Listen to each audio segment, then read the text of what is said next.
you have in your materials here, let's do this. Before we do this, let's take a 10-minute break here. As we've done this review, let's take a 10-minute break here, and as we come back, we'll jump into the case study again.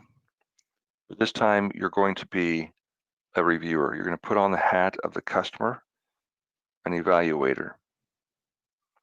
So we want you to review some sample proposal sections that have been submitted applicable to this case study, and have you do a scoring exercise. So we'll pause here for a 10-minute break, and we'll get you queued up for that to begin that exercise. And Brad will be able to join us and help us as well going forward in debriefing the exercise. So 10 minutes, I'll set a timer. If you have any questions, please post them in chat. When we come back, we'll start the exercise.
Okay, welcome back, folks. I'm going to set you up now to do this exercise. Brad will pick up here and lead you through this, give you the instructions for this exercise, and then we'll help with the outbrief of this. So Brad, take it away. Okay, thanks. And hello again, everyone. And good review, I think, this morning on where we've been in this boot camp. And now I want to just put you to work. This will only take a few minutes, but what we have is in the materials section of your control panel there, your navigation window, there is a document that we would like you to open up. It is called, let me tell you exactly what it is. It's called Sample Proposal Sections for Review. We want you to put yourself in the seat of the evaluator. And we want you to read through those 3 short proposal sections, open those up, read through them, determine which one you would score the highest if you were evaluating them based on what you see. You're only going to have a few minutes. You know, you've got a day job, and so you can't spend all your time evaluating proposals.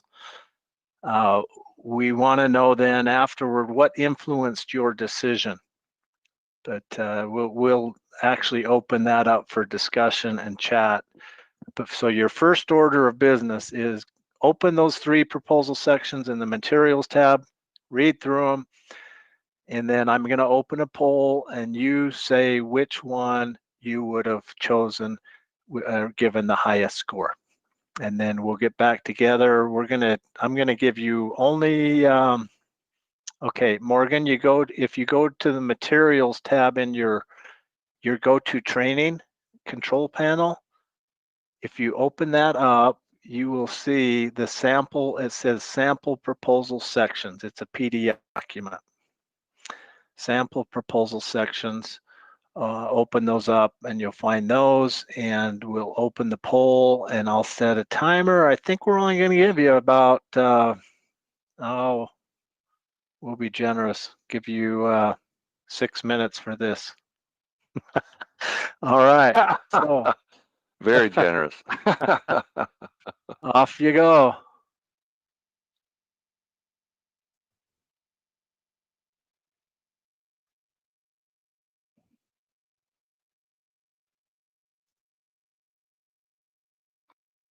Well, Margaret, I'll send you the files directly to your email. Is that all right?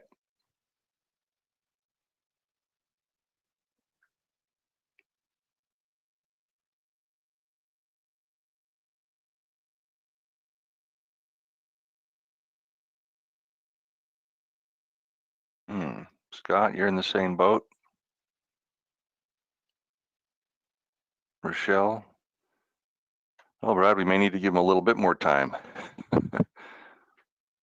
Get some people who apparently are not able to see the materials tab. Okay, let's call an audible here. Do you not have a materials tab then on your control panel? A little tab window that says materials with five items in it.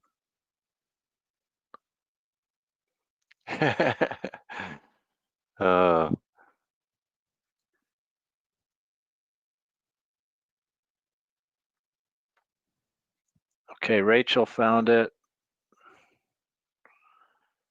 Okay, you need to click on, yeah, Laura, you need to click on your little red arrow up at the top to open up your navigation window.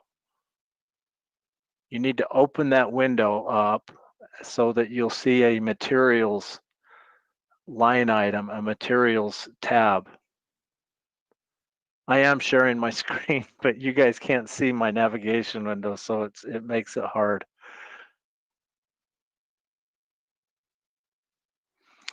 So, Margaret,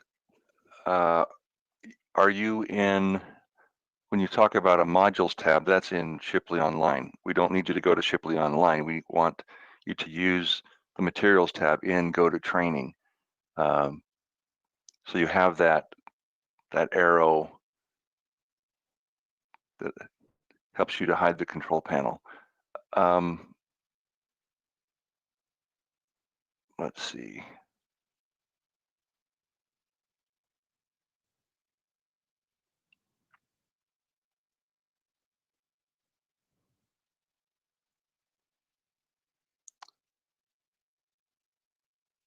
For those of you who have not, who didn't have to see that yet, have you? Okay, Rochelle has found it. Scott, have you found it? Or Nicole, have you found it?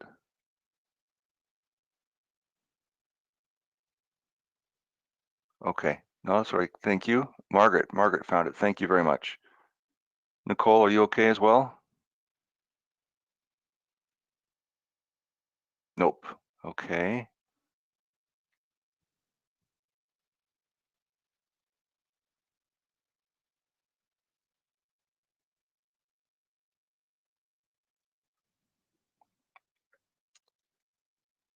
All right, let's see here.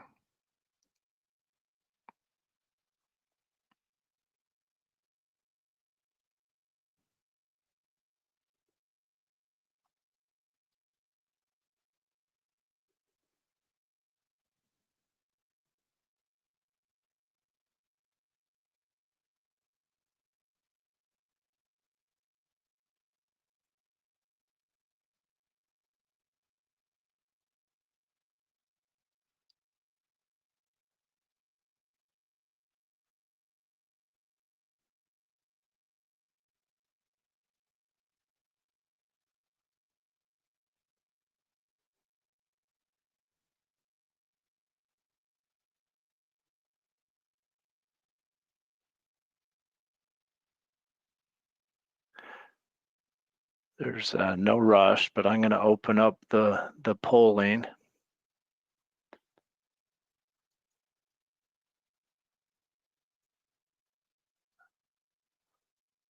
Margaret, you want to go ahead with a question?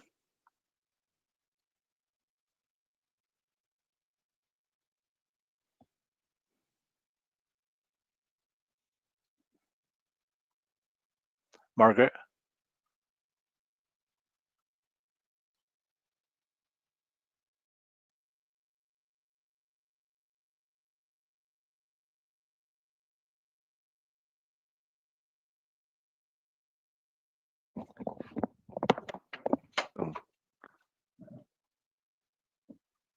No question then, okay.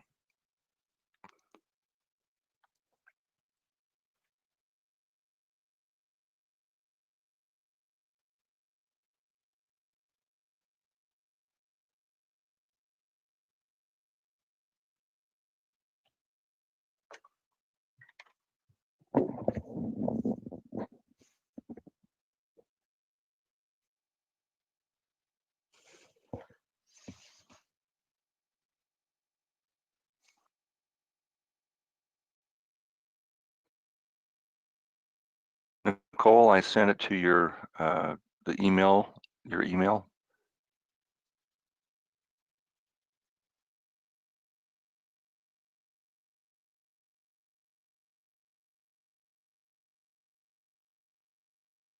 Have that information.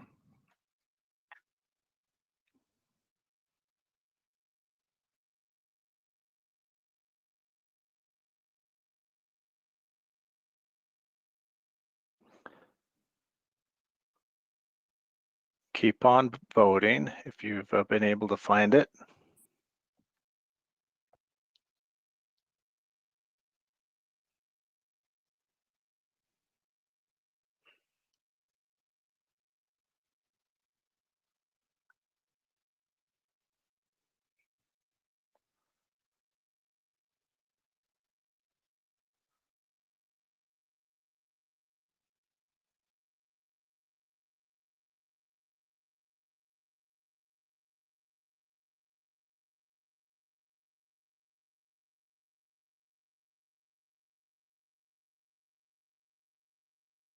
A little longer.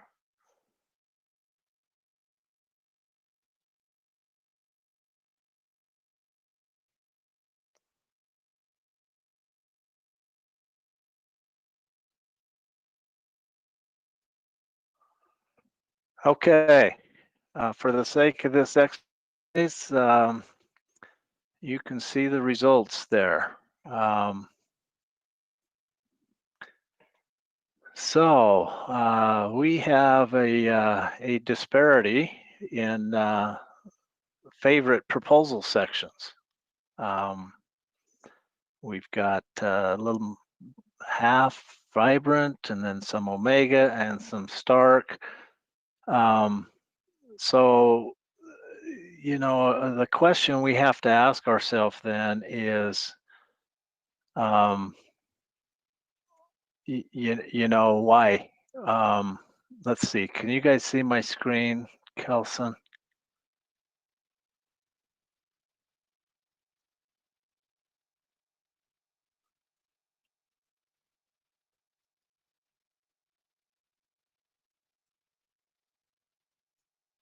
Okay, all right. So why do we have a disparity in choosing a proposal section that we prefer or don't prefer? What was it that maybe influenced? If you're in the evaluator role, you've got those 3 sections to take a look at. What influenced your decision? Who'd be willing to come off mute and tell us what influenced your decision? Scott?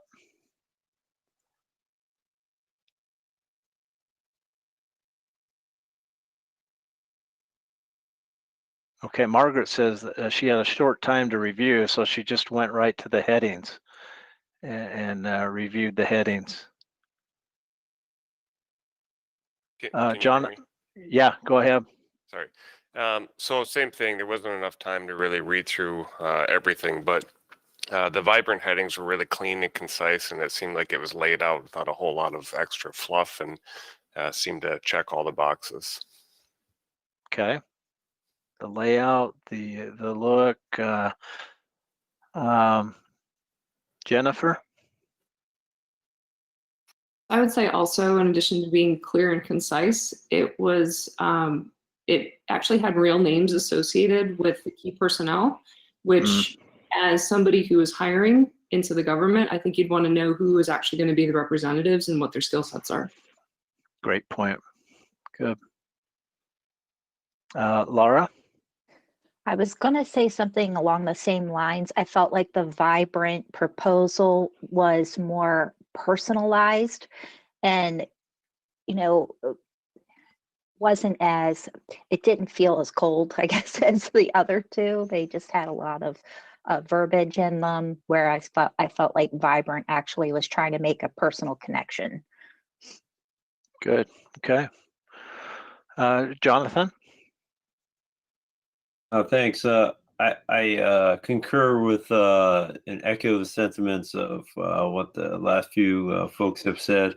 The only thing I would add is you know, with a short time to review, I noticed that the Omega, but even more so the Stark part, was missing some of the requests for what they wanted in them. It just they threw in boilerplate language. It could have been in any proposal anywhere, essentially. It didn't actually answer the request for the information they wanted. Yeah, great points. Yeah. Yeah, there was pretty apparent boilerplate, especially in Stark. Okay, well, let's move on, but you can see the value of this, I hope. Putting ourselves on the other side of the table as evaluator might help us think differently in the way we write and the way we organize our content. So you already mentioned, we won't dwell on this, but as an evaluator, what influenced your score for good and what might have decreased it? So I'm sorry, Cindy, thanks for asking that. Cindy asked what we mean by boilerplate. By boilerplate, we mean content that is being reused, repurposed. So maybe a lot of companies, they actually store and save content in a library, a content library for reuse in proposals. And so, yeah, an industry term, and I should have clarified that we sometimes use is boilerplate material. So that will, and we're going to talk a little bit more about the pros and cons of that later. But great points, you know, and we tried to simulate a little bit of reality in this, in that, you know, the evaluators are in charge here. You know, they are in charge. We are appealing to them. We're trying to persuade them. And, you know, they have the keys to the castle, so to speak, when it comes to evaluation. Scott, your hand's still up. Did you have one more comment? No, sorry. That's okay. That's okay. So, and then your other comments that you you entered in are perfect. You know, when we're short on time, when you know, we're going to go to the headings. One of you said you went to the graphics to see if the graphics told the story. Susan says, how long do evaluators typically spend doing this? Oh man, it totally depends. But I will say this, I don't know of anyone whose full-time job it is to be an evaluator. You know, it's something that is thrown at us, and it's something we do, you know, between day jobs. Morgan, did you have a comment? I have a question. I was wondering, we often have a debate among our corporate staff on if there's such a thing as too much detail in your proposal. And I don't know if this is something you're going to cover later, but we're just working on a proposal where the customer left a lot open in the RFP, and there was a lot of room to kind of go off on your own, and they didn't provide a lot of details, and there was a lot of back and forth on whether or not we should be more generic or provide specific details in our technical, because if you get the details wrong, do they mark you technically unacceptable? But if you don't include details, do you look like you don't know what you're talking about? Boy, that is a that is a common challenge, and there is no right or wrong answer. But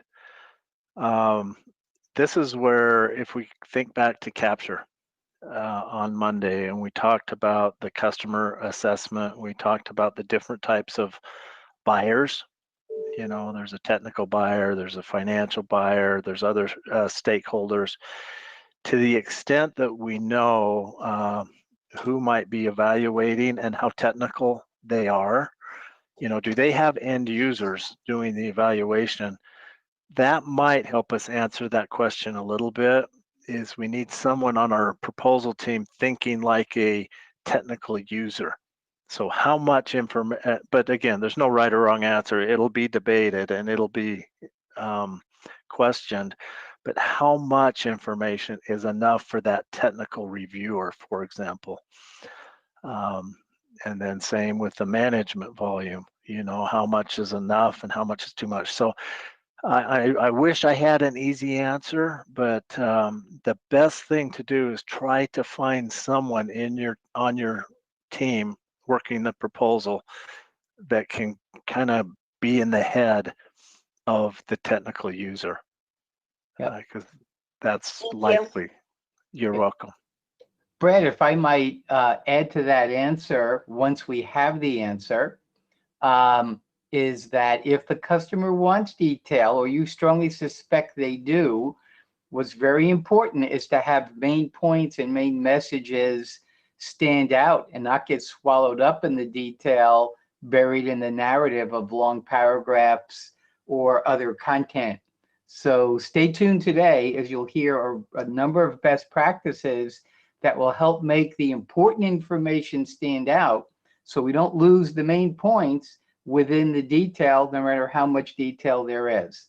Because they won't look for detail first, they'll probably want and need the bigger picture and then drill down for the detail where it's relevant to them.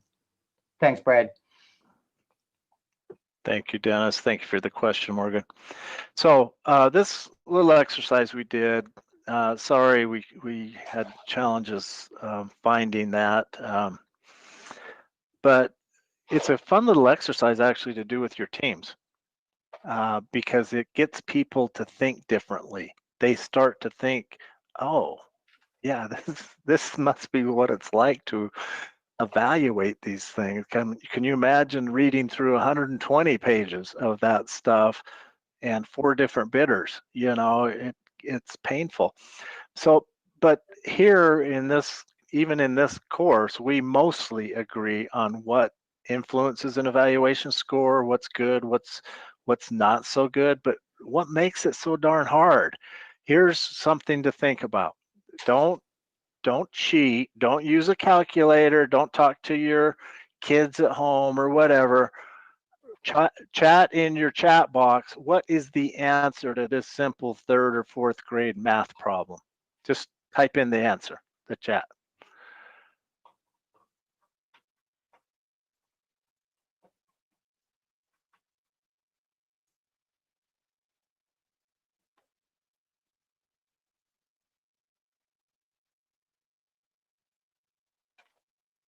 Wow, okay. A little more diverse than I thought. So we can't seem to agree unless you're all changing your answers. We can't seem to agree on the answer to this problem. Okay, Jason gave us how he learned it. Yeah, pandemic. So this helps explain why it's hard to write to an evaluator sometimes, because there's more than one right answer. And getting to Morgan's question, it kind of depends who's evaluating on what you might get as an answer. Now, if I would have shown you this, I think we would have had 100% consensus. Here, the answer is 6. Without those, though, there is a governing principle of mathematics. I learned it back in my day as the order of operations, which said, I learned it as my dear Aunt Sally: multiply, divide, add, and subtract. So you would do 10 divided by 2 first, and then add the 2. So based on that principle of math, it would be 7.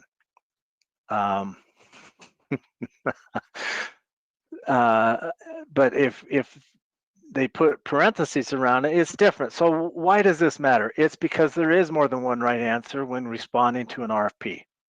All right. We have to know the customer. We have to know the requirement. Do they want us to apply order of operations or don't they? The other learning from this little simple equation is there are basic principles that govern proposal success, and that's what we're going to talk about now in this writing module. Is some of those tips and tricks and ideas and best practices. And then we have to understand the requirements, and we've got to focus again on the customer as an evaluator. Now, I'm going to whip through this kind of quickly because I don't want to get bogged down in there's so many different customers that we're bidding to, you know, in so many situations. But our end game as writers, proposal writing is all about trying to maximize evaluation scores with the source selection group. So for those of you that are a little newer to federal government acquisition, this is a real good starting point overview. There are 4 levels of regulation typically in government acquisition. All right. there's the FAR, the Federal Acquisition Regulation, which governs all federal, U.S. federal, well, I shouldn't say all anymore, most federal acquisitions. And then you go down through the agencies, sub-agencies, and headquarters. So here are the 4 basic operating levels. Now, in the FAR that governs most federal acquisition, these are the sections of an RFP that come out, all right? And we're focusing primarily in the proposal in drawing this to the very basics. We're going to focus on our instructions, condition, and notices, section L of the RFP.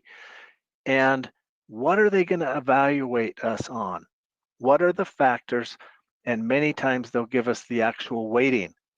How much weight does each factor carry in the decision? And then, of course, we want to also pay attention to these other sections, especially a statement of work, and make sure that all of the requirements in L, we've included any requirements that are also in the statement of work. Remember when Kelson was talking about that compliance matrix? That's why this is so vital, is to make sure we're comprehensive in this. So federal RFPs, they have to describe the evaluation process to us as bidders. And here you see information that is required and the evaluation factors that are typically in an RFP, and they drive down, okay, all the requirements and so forth drives down to the section M, which ultimately is the evaluation factor. Here is a notional acquisition organization. It's complex, but there's usually a source selection authority. You see advisors, contracting officers. This is usually a gatekeeper that if we want to try and communicate with the customer, sometimes it's very difficult to get past the CO. And you can see how some buying organizations within the government work. Why are we spending time on this? We're spending time on this because we have to know the customer when we're writing. And I know we hit this hard in capture. We've got to hit it hard again in writing. Sometimes we get to where we're start generating content and putting forth our proposal, and we're getting ready for reviews, and we don't stop and think of the customer. Let me go back to this one. So in the evaluation, the government evaluation, there's going to be factors and sub-factors in the RFP that they're going to list out, and there's going to be standards, and then ultimately that all leads to the scoring system that they're going to use, and there's a bunch of them. So there are quantitative standards that the government uses, and they're objective standards. Here you see, a few examples. All right, there's also qualitative standards that the government will use in evaluation that are more subjective. And you can see these are coming from statement of work, all right? We've got to be sure to answer the mail in our proposal writing. And I think we already went through this, and so there's a lot of different ways different agencies can score, but they've all got some tool that they're using to evaluate and score our proposals and our sections and our volumes. Could rank them, they could color code them, they could use adjectives, they could use a numbering system. Okay, here you go. Here's a fun one, right, Dennis? So we have received an RFP, and they have provided us with this as far as evaluation factors and sub-factors. Which is most important that we really highlight in our proposal? I'll give you a minute to read through this.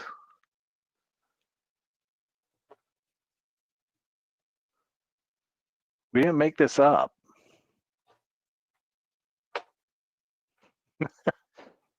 Do you see why this is it's so difficult sometimes? Because it's hard to figure out which factor is more important and carries more weight than the other one. Jennifer's got it figured out. 3.2.2 is the most important. Management factor, twice as important as 3.2.1. 3.2.1 is twice as important as the technical factor 3.1.1. Factor M.3.1.5 is 1/2 as important as factor M.3.1.2.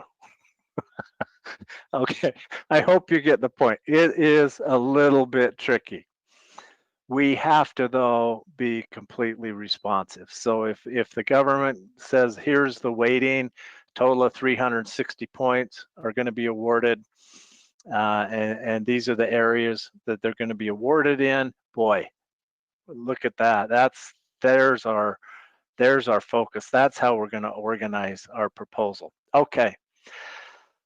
Well, let me back up. Any questions on government evaluation? We could probably spend all day on this, but we're not. We're going to now talk about how to write and prepare our messaging, knowing that there's a lot of moving parts going into the evaluation.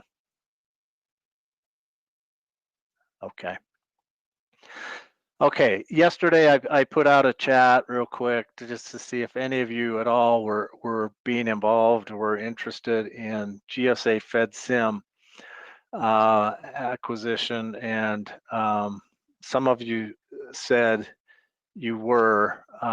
So just real quick, we're not gonna, this could take hours to go through. But this is a, well, let me click on it and I'll show you what it is. Okay, this is within the GSA. This is a acquisition support group. FedSim, go down here with me. FedSim serves all federal agencies. And if we go down, this is their website.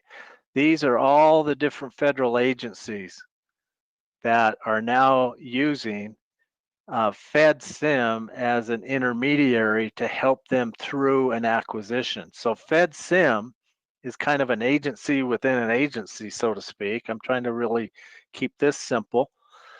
And they offer acquisition management support, financial management, project management, IT services, professional service, managed service to government agencies. So when we are doing a bid and it's a FedSim, GSA FedSim bid, that means FedSim has contracted with that government agency to manage the acquisition. So they're going to be involved in scoring, evaluating, putting together requirements, all of that. They do that for a fee back to the agency. So if I'm Department of Homeland Security and I want to run a FedSim acquisition, I could hire FedSim, pay them a fee, and basically turn it over to them, and they would run the project. So it's important to know about these types of acquisitions, because a lot of FedSim acquisitions now, there's less focus on a written proposal and way more focus on PowerPoint decks and video. And so yes, there will be a written proposal portion, but there's a lot more focus on multimedia now than the old-fashioned, FAR governed. Are there orals? Absolutely, yes. Yeah. Any other thoughts, comments real quick on GSA? Again, I don't want to dwell on this, but it's becoming more and more of a trend, and I wanted to make sure you all are at least aware. You could go look at it and become familiar with it, because you likely will at some point, maybe, depending on your industry, run into it. And they actually list upcoming FedSim programs. This is as of yesterday, so this is current, and industry days that they're going to be running. They do a due diligence phase on most of their acquisitions, so it's a phased approach to bidding or to acquisition. Comments, questions? Okay. The other thing I just want to point out, because we're going to run into it, and that's OTAs, other transaction authorities. This is it's not really that new, but it's becoming more and more popular. It's not a standard government procurement type. It's not subject to the FAR. All right, so there are certain acquisitions now that are OTAs that are shorter cycle, acquisition cycle. There's not all of the FAR regulations that you typically have. Any military service has authority to execute an OTA up to $500 million. There's no limit to the number or dollar value of OTs in the Department of Defense. There's a little information on OTAs. I encourage you to learn more about it, because it does appear to becoming more popular, especially in these areas, the areas of research, prototyping, and then some production. So please take some time and learn about the environment that we're in. So again, who's eligible to receive an OTA? Any commercial or academic institution is eligible. However, OTs may only be executed in the following circumstances. Non-traditional defense contractors, it defines them here.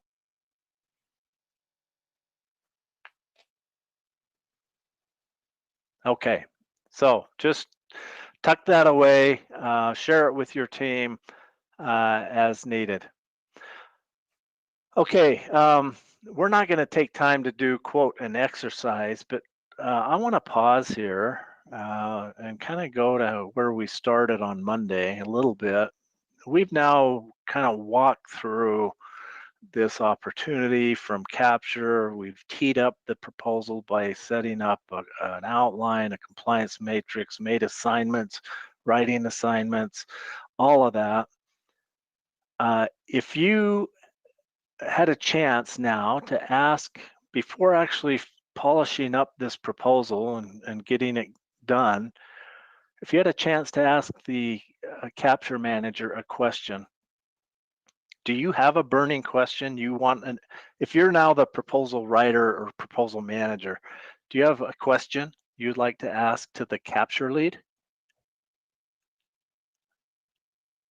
If so, just go ahead and chime in.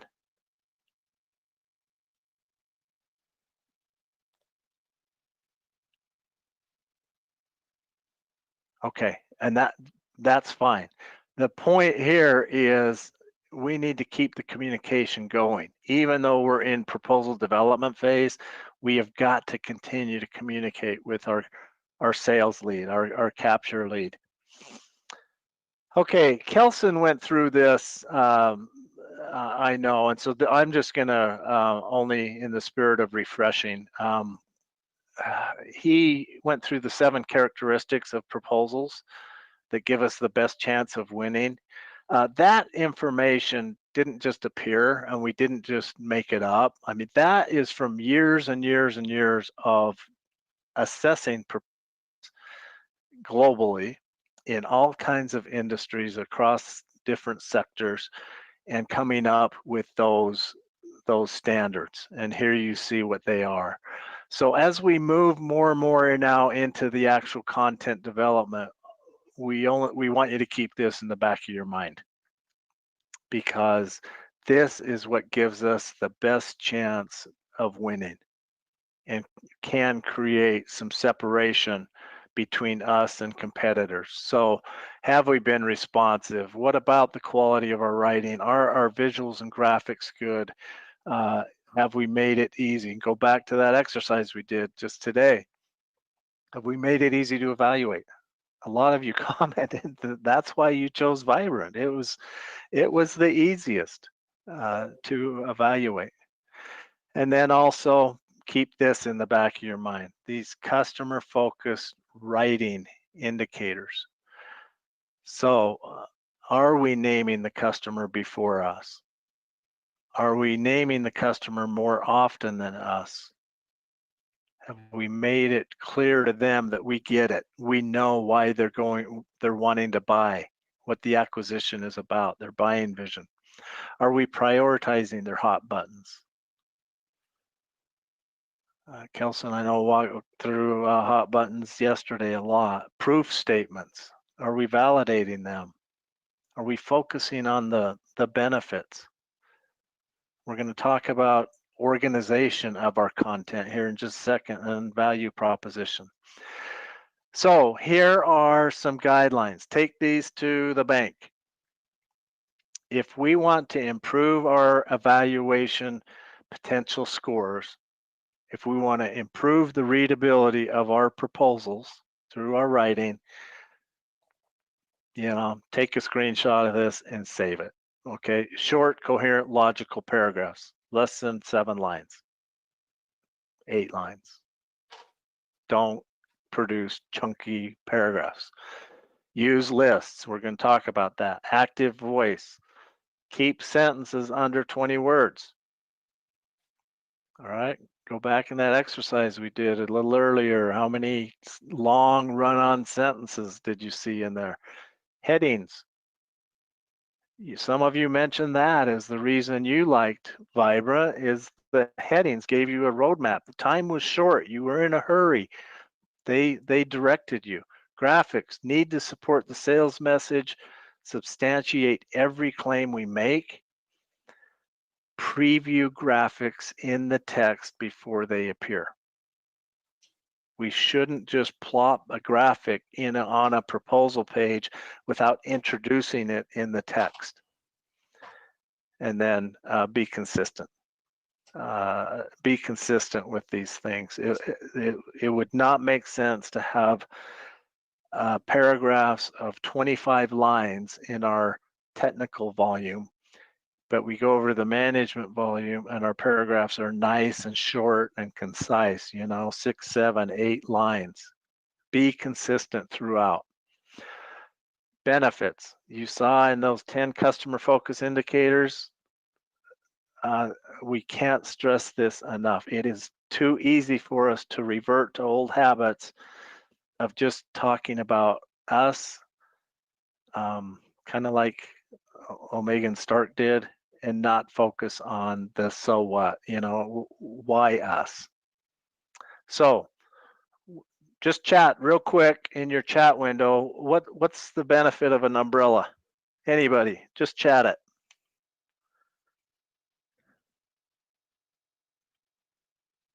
Keep you dry.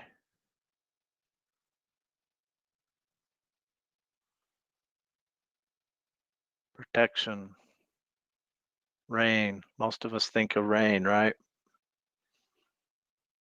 There's the sun, yeah.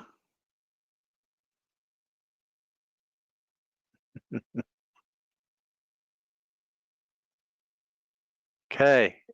We can't assume that we know the benefit of one of our features. We have to know the customer, because I might want an umbrella to go watch my child or grandchild play soccer, keep the sun out. All right, if I'm hiking in the mountains and it's pretty scary terrain to where there's wild things running around, I might want it to ward off a wolf. Who knows? But we've got to sell the benefits and keep those at the forefront.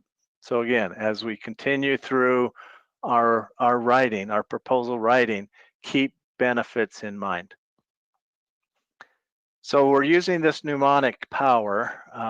Let's talk about planning. Very basics. Kelson did a great job of talking about the compliance matrix, capture plan. Who's on our team? Have we solidified that team?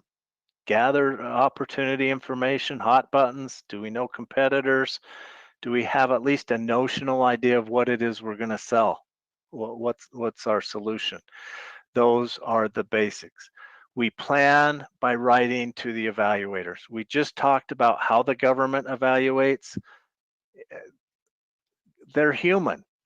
All right. The more skin in the game the reader has, and this gets to one of your questions about how much technical information is enough.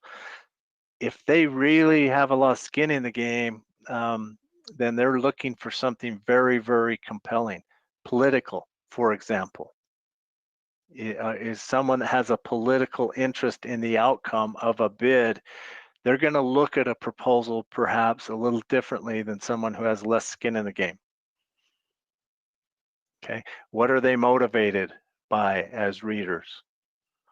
How can we hold their interest? Some of you said this, you didn't have time, so you just skimmed and scanned it. You looked for answers quickly and so again, people are human, and we need to just keep thinking section M. What are we being evaluated on? We need to gather information from all kinds of sources. Just like we did with the capture management module on Monday, the capture manager has to be everywhere, talking to everyone. The same with a proposal writer.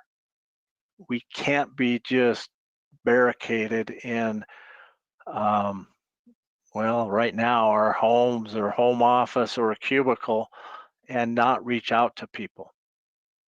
So when we have a chance to reach out to subject matter experts as the writers, we've got to be prepared. We have to have good questions, know the requirements, and not go in there to a discussion or a phone call and wing it. We got to know the requirements inside and out. That's evaluation criteria. Make these interviews with technical experts in our organizations conversational. Don't make it an inquisition with them. Help our SMEs, our technical contributors, get out of the weeds a little bit. Don't get me too technical. Let's keep focusing on the value and benefit to the customer. Help them understand what these benefits are, and then we need to keep lines of communication as writers or contributors open so that we can go back for follow-up. Undoubtedly, we're going to get into our proposal volume or section, start writing away, and something's not going to make sense. And we've got to have an open line of communication. So these are some really good internal questions to be thinking about, to share with our SMEs.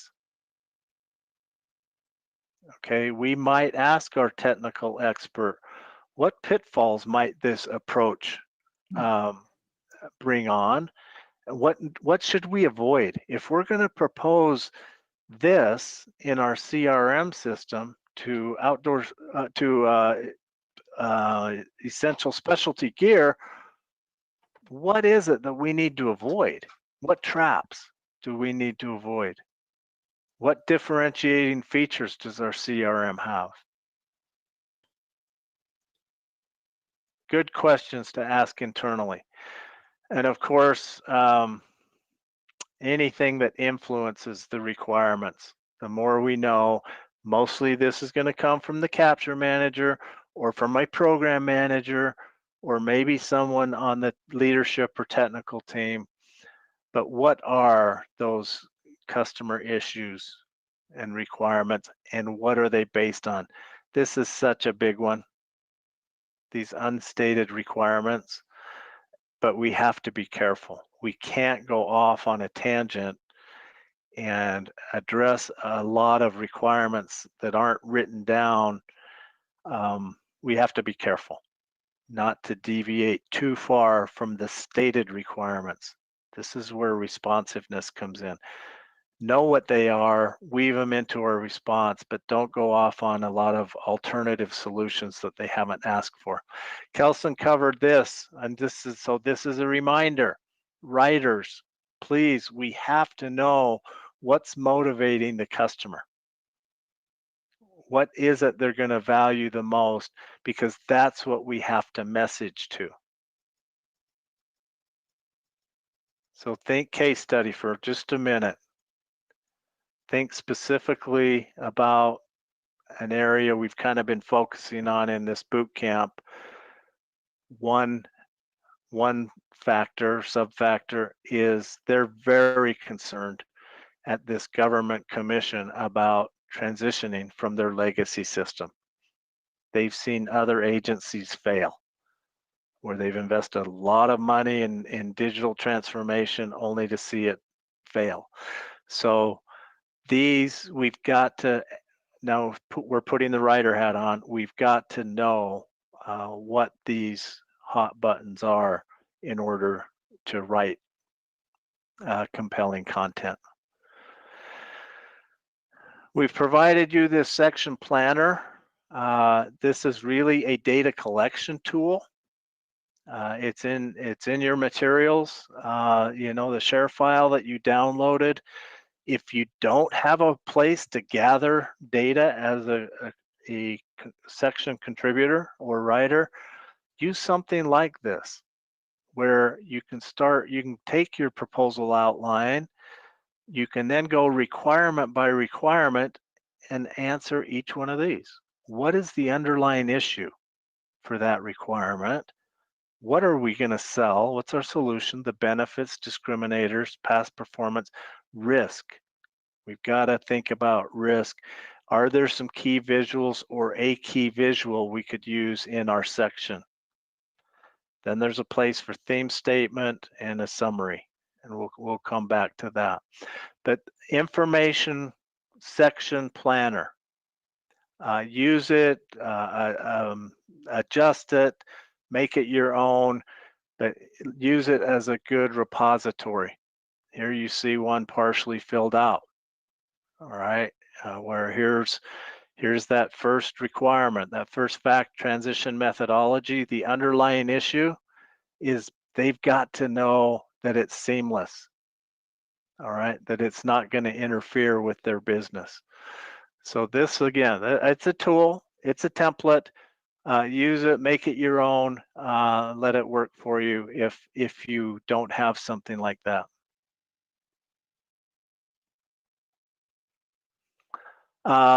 Your question about color,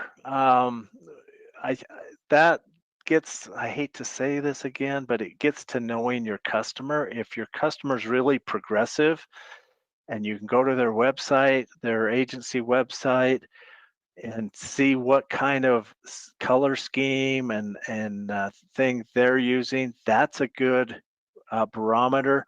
As far as color and emotions, when in doubt, stick to the basics.